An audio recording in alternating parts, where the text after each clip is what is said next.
Grandmother, I want you to choose my wife. Then I will choose the woman I believe. Surely, grandmother, you already know You who cannot belong. seriously be considering her. Please, Mama. What does it actually mean to know someone? Not recognize them? Not catalog their manners and their wardrobe and their surname? Know them. The way you know a road because you've walked it in the rain and not just seen it. From a car window. That question sat at the center of a wedding I heard about secondhand, pieced together from 3 different people who were in the room that day, none of whom agreed on much except how the silence sounded when it finally arrived. I'm glad you're here for it. This is Lizio. And if stories like this one mean something to you, stick around, because we've got a lot more of them. This one belongs to a family named Carter, and it starts, of all places, in a hallway. Grandmother Grace Carter had buried a husband, raised 4 children on her own after he died young, and built a small trading business into something that eventually became Carter Holdings, $31 billion of shipping, telecommunications, and real estate, spread across 2 continents, run now by her only grandson. She had done all of this, she liked to say, without once asking permission from anyone who hadn't earned the right to give it. She was 78 years old, and she had exactly one rule she'd never broken. She did not raise her voice in her own home unless something mattered enough to deserve it. That Sunday, in the marble front hallway of the family estate, with the afternoon light slanting gold through the tall windows, she raised it. "Sit down, all of you," she said, though only one person had been standing when she walked in. "I have made a decision, and I would like the room to hear it at the same time, so nobody can say later that they were told differently than someone else." Her grandson, Daniel, stood near the door with his hands in his pockets, the particular stillness of a man who already suspected what was coming, and had decided 3 days ago that he would accept it regardless. He was 34. He'd taken over Carter Holdings 6 years earlier, after his father's heart gave out in a boardroom overseas, and in that time he had done what his grandmother privately considered the hardest thing a rich man's son can do. He had not become someone she was ashamed of. He still called her every Sunday even when he was in another hemisphere. He still remembered which of the household staff had children starting school and asked after them by name. But he had also, 6 weeks earlier, done something that had thrown the entire family into a low, simmering panic. He had asked his grandmother to choose his wife. "I don't trust my own judgment anymore," he'd told her, sitting across from her in her private sitting room, the same room where she'd once told him at 9 years old that his father was gone and the world was going to ask more of him than was fair. "I've dated women who wanted the company and women who wanted to be rescued from wanting anything at all, and I can't tell the difference between attraction and exhaustion anymore. You've never once been wrong about a person in my whole life. Choose for me." Grace had studied him for a long moment before answering. "That is either the wisest thing you've ever said to me or the laziest," she'd told him. "I will let you know which in time." Now the family was assembled to hear her answer, and the room did not know yet that the answer had already been decided for 3 weeks. Grace simply hadn't been in a hurry to give it to people who, she suspected, wouldn't like it. To Daniel's left stood his cousin Claire, in a navy-wrap dress that had clearly been chosen with photographs in mind, arms crossed over her chest in the particular way of a woman braced for news she'd already convinced herself would disappoint her. Claire had been managing the estate's social calendar for 2 years, ever since her own marriage collapsed under the weight of a husband who preferred other men's wives to his own, and she had transferred every ounce of that old ambition into curating who her cousin should marry, quietly certain, though she'd never said it aloud, that a well-connected match for Daniel might restore some of what she'd lost. Beside Claire stood Sarah, a family friend's daughter in champagne silk, who had been informally understood for the better part of a year to be the front-runner. Sarah was clever and genuinely fond of Daniel, in the specific way people are fond of things that would also solve a problem for them. Her father's construction firm was 3 payments behind on a loan Carter Holdings could forgive with a signature. She had never said this to Daniel. She had also never quite let herself forget it. And near the archway, half behind the others, close enough to be present but positioned as though she still expected to be asked to leave, stood Mary. Mary was 26. She had worked in the Carter household for 4 years, since her mother's illness had eaten through the family's savings, and a distant relation had gotten her the position through a friend of a friend. She managed the household linens and, more recently, Grace's correspondence, because Grace had noticed 8 months earlier that the girl corrected the grammar in French business letters without being asked, and had never once mentioned it to anyone. Mary did not know why she'd been called into the hallway. She assumed reasonably that it concerned laundry. 6 weeks ago, Grace began, my grandson asked me to do something no grandmother should have to do, and every grandmother secretly wishes she could. He asked me to choose the woman he'll spend his life with. She let her gaze pass over Claire, over Sarah, taking her time. I did not take the request lightly. I watched. I asked questions I don't think anyone in this house noticed I was asking. I have made my decision, Grace said. I choose Mary. For a moment, nobody moved.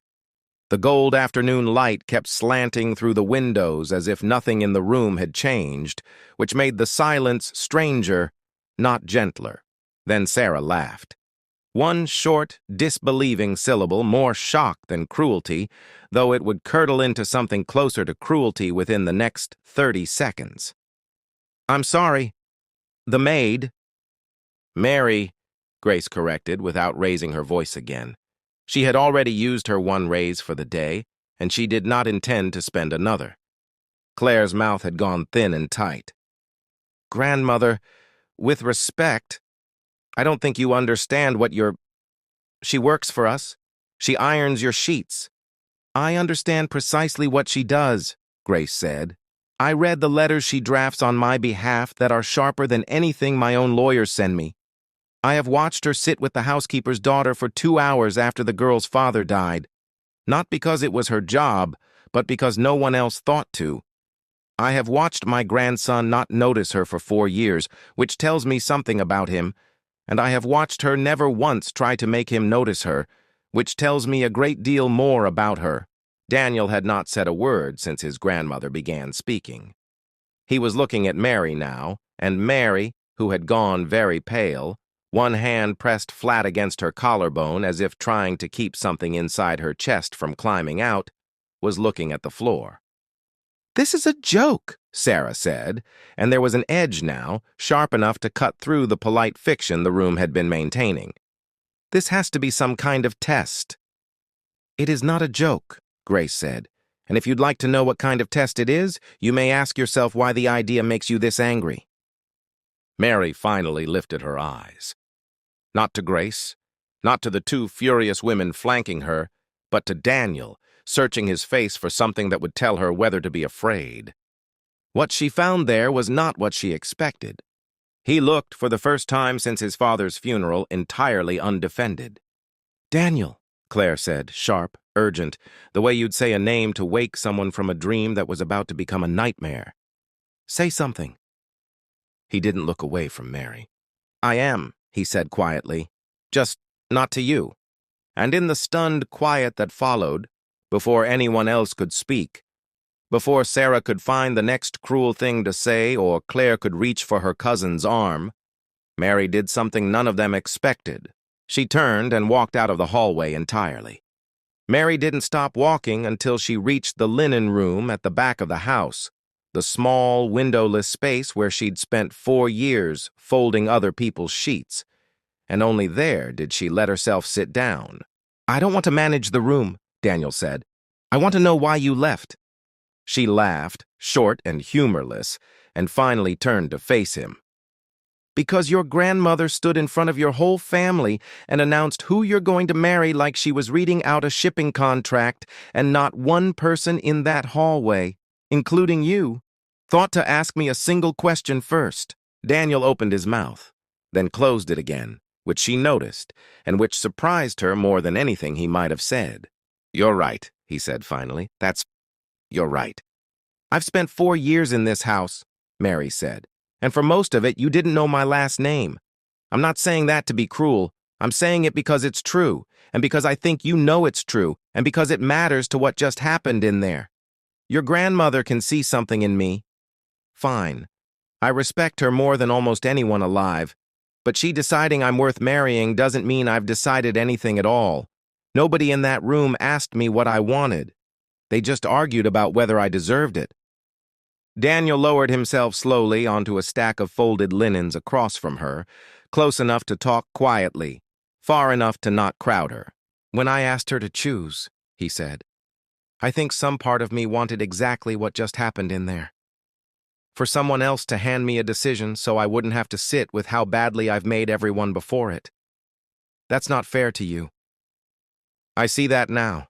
Sitting here in a way I didn't see it standing in that hallway, feeling relieved that Sarah and Claire weren't the answer.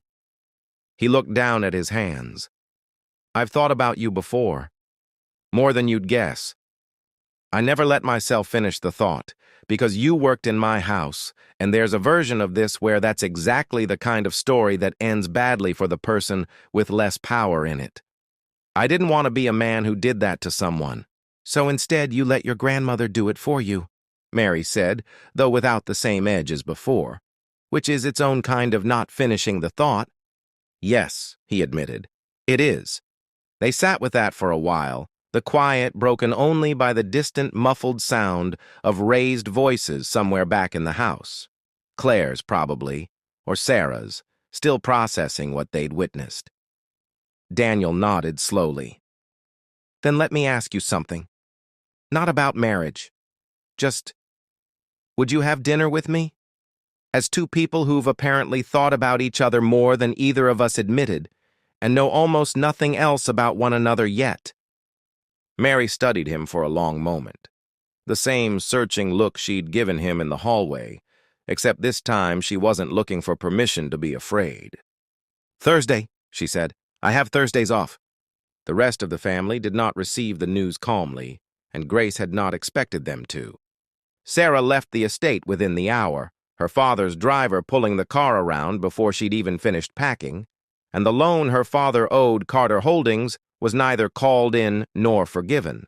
Daniel simply let it continue on its ordinary terms, which Sarah's father, when he heard the full story weeks later, understood as a message far more precise than any confrontation could have been.